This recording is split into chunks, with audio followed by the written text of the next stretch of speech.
On the spot तुम्हाला decision पण घेता आले पाहिजे, पेपर कसा याच्यानुसार. आणि पास करायचा एकच रूल आहे सगळ्यात महत्वाचा, जिवंत असणं पेपरच्या वेळेस. काय वाचतोय त्याच्यावरती फोकस असणं, कारण की तुम्हाला आद्य मार्ग तर कॉम्प्रिहेन्शनच देणार आहे. हे डोकं एक्झाम मध्ये परफॉर्मन्स देणार आहे. तर त्याच्या आधी मी नेहमी सांगत राहतो सगळ्यांना की गवगवा जास्त नाही करायचा. प्रिपरेशन हे एकदम सायलेंट मध्ये झालं, विनाकारण प्रेशर येतं. जसं काय लोन घेतले आपण त्यांच्या, नाहीतर होतं ना, मुलं करतात 13-14 तासापर्यंत बसतात आणि बऱ्याचशांचं मग परफॉर्मन्स निघत नाही किंवा एक्झामच्या ऐन वेळेस त्यांची तब्येत खराब होऊन जाते. आज आपण हे स्पेशल सेशन पाहत आहोत येणाऱ्या एक्झामिनेशनसाठी. तुमच्यापैकी बरेचसे अपेअर होत आहेत आणि बरेचसे फ्युचरमध्ये एक्झामिनेशन देणार आहेत. दोघांसाठी हे सेशन असणार आहे, कारण की आता जे अटेम्प्ट करतायत ते ज्या सिच्युएशनमध्ये आहेत ती सेम सिच्युएशन तुम्हालाही फेस करायची आहे. तर नेमकं एक्झामचे येत आहे 4-5 दिवस बाकी आहेत, ते नेमकं कसं आपण राहिलं पाहिजे, कोणत्या गोष्टींची काळजी घेतली पाहिजे आणि एक्झामला कसं सामोरं गेलं पाहिजे, या गोष्टी आज आपल्याला पाहायच्या. सगळ्यात पहिली गोष्ट, कोणतीही एक्झामिनेशन ही पूर्ण आपली लाईफ डिफाईन करू शकत नाही, हे डोक्यात ठेवा. ह्या परीक्षा आहेत जे तुमचे स्वप्न पूर्ण करणारे आहेत, जे तुम्ही टार्गेट ठेवलंय, जे तुम्ही स्वप्न पाहिलंय की मला ही पोझिशन पाहिजे, ही पोस्ट पाहिजे प्रशासनामध्ये. वेगवेगळे एक्झामिनेशन असतात. एमपीएससी यूपीएससी त्यापैकी एक एक्झामिनेशन आहे. नेट जी आहे, IIT साठी एंट्रन्स असतील, मेडिकल एंट्रन्स असतील, देतो ना आपण ह्या सगळ्या वेगवेगळ्या एक्झामिनेशन. लहानपणापासून चालू आहेत एक्झामिनेशन. ही त्यांच्यापैकी एक परीक्षा आहे, एक एक्झाम आहे की तुम्ही त्या पदासाठी पात्र झालायत की नाहीत हे तपासण्यासाठी. आणि त्याच्यामधली ही पूर्व परीक्षा जी चालणार, कुणाला चाळणी परीक्षा म्हणतात त्याला. ही चालते कुणाला, तर जे सिरियस नाहीत कॅन्डिडेट, ज्यांचं प्रिपरेशन चांगलं झालेलं नाहीये, जे लायक नाहीयेत त्या पदाच्या, त्यांना हे सारणार बाजूला. आणि याच्यातून काही सिरियस कॅन्डिडेट मेन्सला जाणार आणि त्यातूनही टॉप एका पोस्टसाठी 3 असतात, ते जाणार पर्सनॅलिटी टेस्टला. तर त्याच्यामध्ये एक्झॅक्टली स्वतःला पहा. जर ड्रीम आहे IAS IPS DCDYSPचं, तर आहे ती पोस्ट माझ्याकडे. त्यासाठी जी पात्रता लागते मी ती पूर्ण करतोय, ते क्वालिफिकेशन माझ्यामध्ये आहे. जो अभ्यासक्रम दिलाय तो मी छान केलेला आहे. जेवढे येतात आता सध्या तरी तुमचा अभ्यास जेवढा झाला असेल 60%, 70%, 50%, तुम्ही तुमचा 100% देऊन या. आतापासून नर्वस असण्याचं, पोटामध्ये गोळे येण्याचं हे विचार नका करू. खूप सिम्पली गट फिलिंग दाखवायची तुम्हाला टुवर्ड्स द एक्झामिनेशन. ही एक वन ऑफ द एक्झाम आहे. ओके. आणि कोणतीही एक्झाम आपली लाईफ डिफाईन करेल का? नाही. आता सध्या तुम्हाला फील कसं होतंय, एक्साइटेड आहात की नर्वस आहात एक्झामला घेऊन? आणि एक्साइट पण असाल आणि नर्वस पण असाल तर दोन्ही फिलिंग काय आहेत? नॉर्मल आहेत. खूप मोठं स्वप्न असतं ना. आता ही स्वप्नाची पहिली पायरीच आहे ना तुमच्या पूर्वपरीक्षा देणं म्हणजे. मग सेकंड स्टेप मेन्स, मग इंटरव्ह्यू. तो त्या प्रवास तुम्ही आता बघत असाल ना स्वतःला, की आता ती वेळ आली आहे ज्याच्यासाठी तुम्ही तयारी केली आहे, वर्ष, 2 वर्ष, 5 वर्ष, जे काय असेल. तर आता रणांगणात जाण्याची वेळ आली आहे ना. मग हे जे तुम्हाला युद्ध करायला जायचंय किंवा रणांगणात जायचंय तुम्हाला, तर तुम्ही नर्वस होऊन गेल्यानंतर कसं परफॉर्मन्स असेल, घाबरून गेल्यानंतर कसं परफॉर्मन्स असेल, आणि नॉर्मली जाताय तुम्ही. ती एक्झाम आहे, मी जेवढा अभ्यास केलाय मला 100% द्यायचा आहे. जेवढा पण झाला असेल 100% देणार मी. पात्रता परीक्षेत मी पात्र झालं तर मी मेन्सला जाणार, मेन्सला जाईल.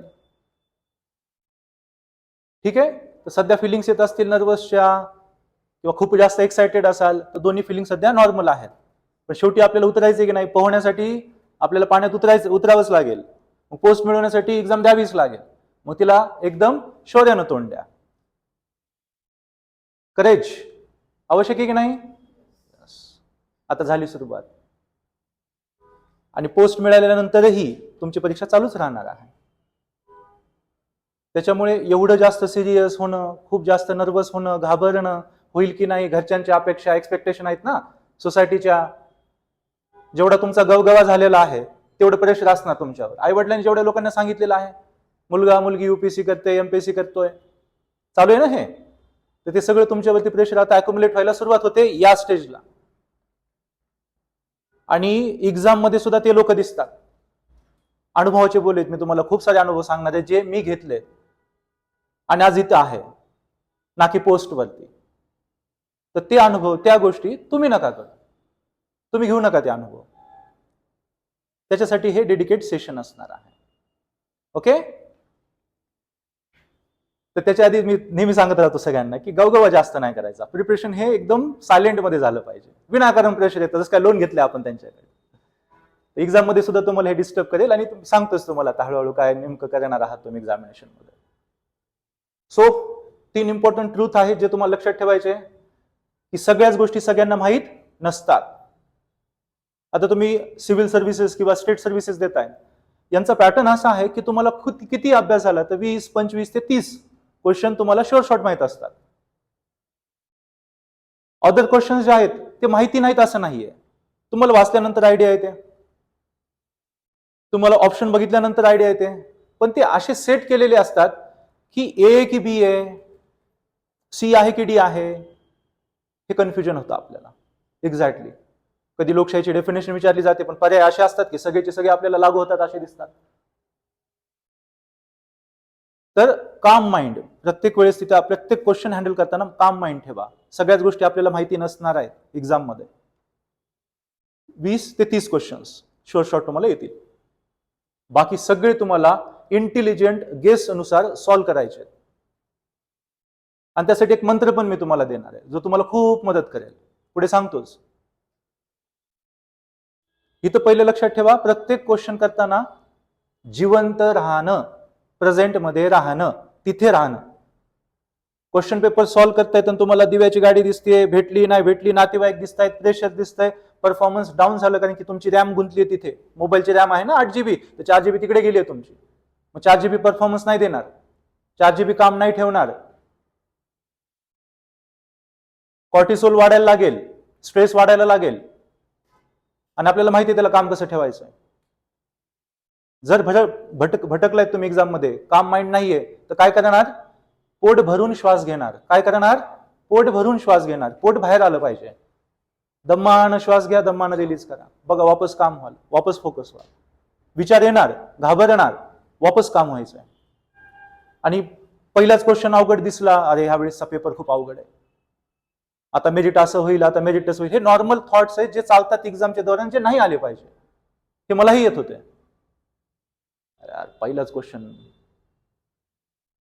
मग आता पेपर घाईन झाले, पेपर वाईट जाईल.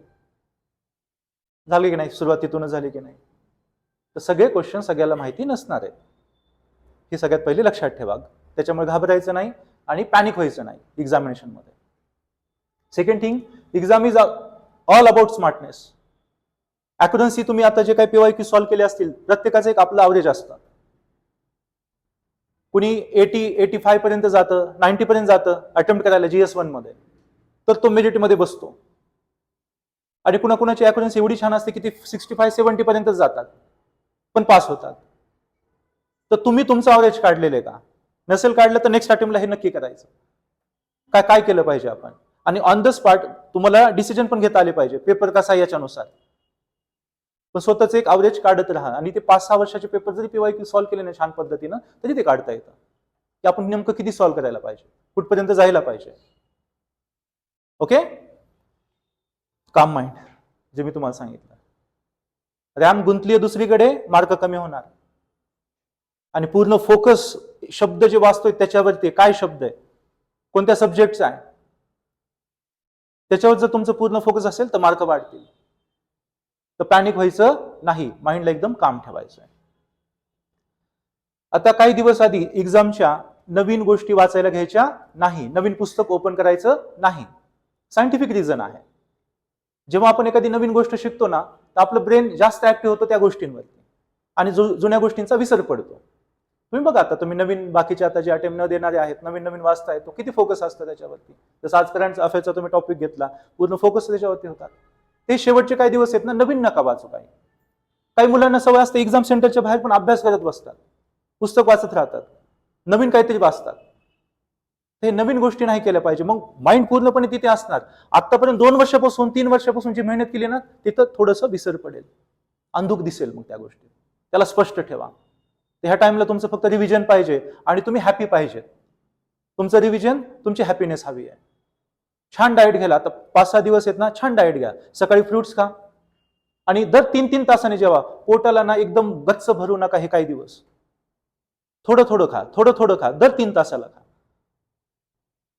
म्हणजे तुमचं मेटाबॉलिझम चांगलं राहील. कारण की आपल्याला हे खूप फ्रेश ठेवायचे, चांगलं ठेवायचे त्या दिवशीपर्यंत. आणि थोडा पॅटर्न पडेल ना, आता एक 5-6 दिवस तुम्ही फॉलो करताय तर ही गोष्ट ऍक्च्युली 21 दिवस आधीपासून करायला पाहिजे एक्झामच्या. लाईटली खाणं, लाईट राहणं, आनंदी राहणं, एक्साइट राहणं त्या एक्झामिनेशनला घेऊन. ओव्हर एक्साइटमेंट नाही, पण आहे मला द्यायची आहे ती, that will be a battle. आणि त्याच्यामध्ये मला खूप चांगलं परफॉर्मन्स द्यायचं आहे. हे तुमचे विचार पाहिजे ह्या टाइमला. तिथून पुढे संडेपर्यंत डाएट एकदम छान आणि लाईट ठेवा. त्या दिवशी पण काय करायचं हे पण मी पुढे सांगतो तुम्हाला. ओके. आणि अभ्यास सुद्धा काय करायचं, फक्त जे झाले लाईटली स्टडी करा. 12-13 तास बसून आता थकवू नका, स्वतःच्या दिमागाला थकवू नका. नाहीतर होतं ना, मुलं करतात 13-14 तासापर्यंत बसतात आणि बऱ्याचशांचं मग परफॉर्मन्स निघत नाही किंवा एक्झामच्या ऐन वेळेस त्यांची तब्येत खराब होऊन जाते. त्याच्यामुळे आता सध्या तुम्हाला काळजी कशाची घ्यायची, तुमच्या बॉडीची, तुमच्या माइंडची. त्यामुळे लाईटली स्टडी करा, रिवाइज करणं, ज्या गोष्टी झाल्यात रिव्हिजनचं रिव्हिजन करणं. काही माइंड मॅप बनवले असतील तर ते नक्की करा. कारण की मी तुम्हाला सांगितलंच होतं, प्रत्येक टॉपिक नंतर माइंड मॅप, प्रत्येक टॉपिक नंतर माइंड मॅप. कारण की त्यांचं रिव्हिजन खूप फास्ट होतं आणि ते आपलं क्रिएशन असल्यामुळे ते चांगलं लक्षात पण राहतं. माइंड मॅप म्हणजे ट्रिकच आहे ना, मोठा मोठा टॉपिक तुम्हाला एका पेजमध्ये लक्षात ठेवण्यासाठी. ओके. तर ते तुम्हाला नंतर कामाला येणार आहे. त्याच्यामुळे आत्तापासून व्यवस्थित माइंड मॅप काढायचे. टॉपिक झाला, करंट अफेअर्सचा असू द्या, जीएसचा असू द्या, टॉपिक झाला की माइंड मॅप काढणं, ही सवय लावून घ्या. नंतर रिव्हिजनला खूप सोपं होऊन जातं. एक्झामच्या दिवशी सगळ्या गोष्टी घरून घेऊन निघा. पाण्याची बॉटल पण सोबत पाहिजे. बरेच लोक पाणी घेत नाहीत. त्या दिवशी हायड्रेट राहायचे, ओव्हर हायड्रेशन नाही. पण शरीराला आपल्याला कळतं ना, ओठ सुकतात, जीभ सुकते, तर ते सुकू द्यायचं नाही, हायड्रेट ठेवायचं. ब्लड सर्क्युलेशनसाठी ती गोष्ट खूप आवश्यक असते. आणि प्रॉपर ब्लड सर्क्युलेशन झालं तर डोकं काम असेल, नाही तर तुम्ही पॅनिक व्हायला लागाल. ठीक आहे. तर सगळ्या गोष्टी तुमची बॅग आधीच सेट करून ठेवा. आदल्या दिवशी सगळं सेट करून ठेवा. हॉल तिकीट, ऑल लोकेशन जर माहित नसेल एक्झाम सेंटरचं तर आधी जाऊन या तिथे. दुसऱ्या गावाला असेल तर एक दिवस आधी लोकेशन, म्हणजे जिथं तुमची एक्झाम आहे त्याच्या आजूबाजूला लॉजवरती राहिलं पाहिजे, हॉटेलमध्ये राहिलं पाहिजे. कुठे? त्या एरियाच्या आसपास, म्हणजे पटकन आपल्याला जाता येईल. कारण की मी बघितलंय, मुंबईमध्ये अटेम्प्ट दिलेत, मी पुण्यामध्ये दिलेत, संभाजीनगरमध्ये दिलेत. तर खूप वेळेस मुलं जातात बाहेर, पोहोचत नाहीत. आईवडिलांना अक्षरशः हातपाया पडावं लागतं की येऊ द्या येऊ द्या. त्याच्यामुळे वेळेवर पोहोचा तिथे, लेट नका करू. कारण की तुम्ही घरून घाईमध्ये निघालात, पॅनिक सुरू झालं डोकं तिथूनच.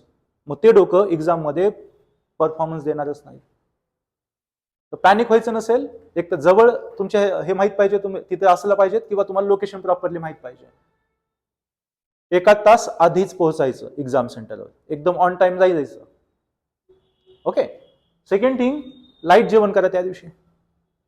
जेवणामुळं तुमच्या समोर हा जो व्यक्ती आहे त्याचा अटेम्प्ट गेलेला आहे, युपीएससीचा अटेम्प्ट, आणि खूप रडलेलो आहे मी की जेवणामुळे गेला तो. जीएसचा पेपर छान गेलाय, पेपर 2012चा छत्रपती संभाजीनगरमध्ये हा अटेम्प्ट होता. तर पुण्याहून तिकडे गेलो होतो, पैसे होते खिशामध्ये, मेसचं खाऊन थकलो होतो पुण्यामध्ये. GS1 पेपर झाला, 2-3 तासाचा गॅप होता, मस्त नॉनव्हेज खाल्लंय, लस्सी पिलोय, एकदम पोट भरून जेवण केलं दुपारी. तर सीसॅटच्या पेपरला गेलो, डुलक्या येऊ लागल्या, मी पेन मांडीत घुसवतोय, गळ्यात घुसवतोय, ती झोप जावी म्हणून. नियंत्रणच नाही राहिलं, एकदम असं चालू होतं सीसॅट. आणि सीसॅटचा एक रूल आहे, सीसॅट पास करायचा एकच रूल आहे सगळ्यात महत्वाचा, जिवंत असणं पेपरच्या वेळेस. काय वाचतोय त्याच्यावरती फोकस असणं, कारण की तुम्हाला अर्धे मार्क तर कॉम्प्रिहेन्शनच देणार आहे. कोणत्या प्रकारचा पॅसेज वाचतोय, त्याची थीम काय, इकॉनॉमिकल आहे, सायकोलॉजिकल आहे, फिलॉसॉफिकल आहे, सगळ्यात पहिले ते आयडेंटिफाय करा. जिवंत राहा, तिथे राहा. एकदा क्वेश्चनवरती आधी नजर टाकायची, पॅसेजच्या आधी क्वेश्चनवरती एकदा नजर टाकायची, लेखकाचा आशय विचारलाय का, किंवा फॅक्च्युअल विचारलेत का. मग त्या फॅक्ट्स डोकं सापडायला सुरुवात करेल वाचताना. आणि काय वाचतोय ना, एक एक शब्दावरती आपलं फोकस पाहिजे. ओके. आणि फोकस असण्यासाठी जेवण लाईट करायचं, उपाशी राहायचं नाही, ब्रेनला द्यायचंय फूड, पण चांगलं फूड, लाईट फूड. फक्त जेवणामुळे तो अटेम्प्ट गेला. कसं वाटलं असेल? वर्षभराची मेहनत आहे ती. त्याच्यामुळे ह्या चुका नका करू. लस्सी वगैरे नका पिऊ. कॉफी घ्या, कॉफी घेऊ शकता. कॉफी लॉंग टर्मसाठी हार्म आहे, पण शॉर्ट टर्मसाठी ब्रेनला खूप हे करते, ऍक्टिव्ह करते. हेडफोन लावताय तर एकदम लाऊड म्युझिक लावू नका, कारण की त्याने पॅनिक होतं. आधी मला वाटायचं की आता लाऊड म्युझिक आल्यानंतर थोडंसं ब्रेवरी येते, फोकस येतं. तर म्युझिक ऐका, छान म्युझिक ऐका, मंत्राज ऐका वेगवेगळे, ओमकार ऐका, किंवा जे तुम्हाला वाटते, जे तुम्हाला मंत्र आवडतो ना ते, कारण की हे सगळे मंत्र जे आहेत ते जुन्या काळापासून आलेले आहेत आणि पॉवरफुल आणि मूळ शब्द असतात. ते तुम्हाला जास्त जागृत ठेवतील. जर म्युझिक ऐकताय तर मंत्राज ऐका त्या दिवशी. ज्याही धर्माला फॉलो करताय त्याचे मूळ मंत्र ऐकत चला त्या दिवशी. आणि कॉफी घेऊ शकता. आणि हेवी जेवण अवॉइड करा. एकदा सीसॅट झाला ना मग जेवा, डिनर घ्या चांगला, पण 2 पेपरच्या मध्ये हेवी जेवण जेवायचं नाही, घ्यायचं नाही. तो अटेम्प्ट घालू शकतो. आतापासूनच 7 ते 8 तासाची झोप घ्या, जागायची गरज नाहीये. बॉडी पॅटर्न कसा ठेवाल तुम्ही? 9ला मोबाईल बंद, 8ला जेवण. संध्याकाळचं जेवण तुमचं आजपासून 8, रोजचा टाइम पाहिजे आपला. 8ला जेवण, 9:30ला मोबाईल बाजूला, 10ला तुम्ही झोपताय आणि सकाळी 4:30 ते 5च्या दरम्यान उठताय. त्या दिवशी सुद्धा लवकर उठायचं. खूप पॉझिटिव्हली स्टार्ट करायची. थोडी स्ट्रेचिंग करायची, योगा एक्सरसाइज करायची. हेवी एक्सरसाइज करायची नाही त्या दिवशी, फक्त स्ट्रेचिंग. आपल्याला ब्लड सर्क्युलेशन त्या दिवशी एकदम बॉडीमध्ये छान झालं पाहिजे, त्याच्या दृष्टिकोनातून जा. आणि एक्झामला तंग कपडे घालू नका असे, आणि नटून कटून जायचो एक्झामिनेशनला, विन वगैरे करून एकदम पॅक. सीसॅटला पूर्ण पोट डबून जातं. तर लाईट कपडे घाला त्या दिवशी. आपलं टार्गेट काय आहे? ब्लड सर्क्युलेशन प्रॉपर करणं. मार्क वाढवणार आहे तुम्ही, म्हणाल की काय आहे, पण तुम्हाला मार्क ते देणार आहेत. तुमचं परफॉर्मन्स तिथं तय होणार आहे. तर हे पॅनिक ठेवायचं नाहीये. त्यासाठी ही गोष्ट, सर्क्युलेशन पूर्ण छान झालं पाहिजे त्या दिवशी. ओके, तो स्ट्रेचिंग त्या दिवशी करायची छान. कोणती स्ट्रेचिंग करा? सूर्यनमस्कारासारखी 5 सूर्यनमस्कार म्हणजे इनफ आहे, बेस्ट आहे, ते सगळ्यात बेस्ट. पूर्ण शरीराचा त्याच्यामध्ये एक्सरसाइज होऊन जाते. 5 सूर्यनमस्कार प्रॉपरली. आणि त्या दिवशी तुम्हाला पुढे पण सांगण्यात येईल, तुम्हाला ना पॉवर पोज मध्ये उभं राहायचे बऱ्याच वेळेस. एक्झाम सेंटरच्या बाहेर, सीसॅटच्या आधी पॉवर पोज, शोल्डर वगैरे, चेस्ट बाहेर काढणं, शोल्डर मागे ढकलणं, कसला स्थान घ्यायचं नाही, ढिली बॉडी सोडायची. एक तर असा किंवा असं वर बघणं आणि थोडीशी स्माइल ठेवणं. पॉवर पोज ब्रेनला खूप जास्त ऍक्टिव्ह करतं, ते छान पद्धतीने ऍक्टिव्ह करतं आणि पॉझिटिव्हिटी आणतं शरीरात. सो एक शॉर्ट वॉक, लाईट एक्सरसाइज त्या दिवशी तुम्ही करणार.